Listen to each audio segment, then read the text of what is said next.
Hi everyone, welcome back to How to Fix Online.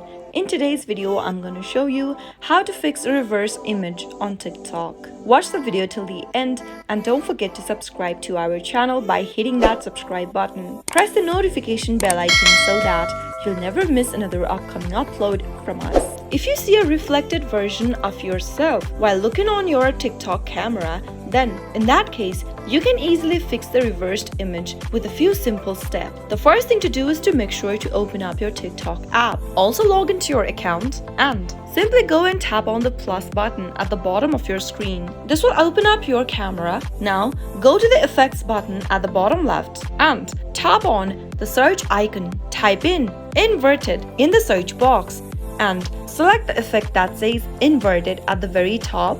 As you can see it right here. Once you select this effect, if your camera is inverted or reversed on your TikTok, then you can simply give a tap on your camera and you'll be able to see that the camera is now showing you how you actually appear or how the picture should actually appear as opposed to the reflected version that you are used to seeing on the mirror. That is how you can easily fix reverse image on TikTok. You can simply use this effect that is called inverted and you'll be good to go. I hope you found the video to be helpful. If it was, go ahead and give us a thumbs up. I'll be back soon with more videos like this. Thank you for watching.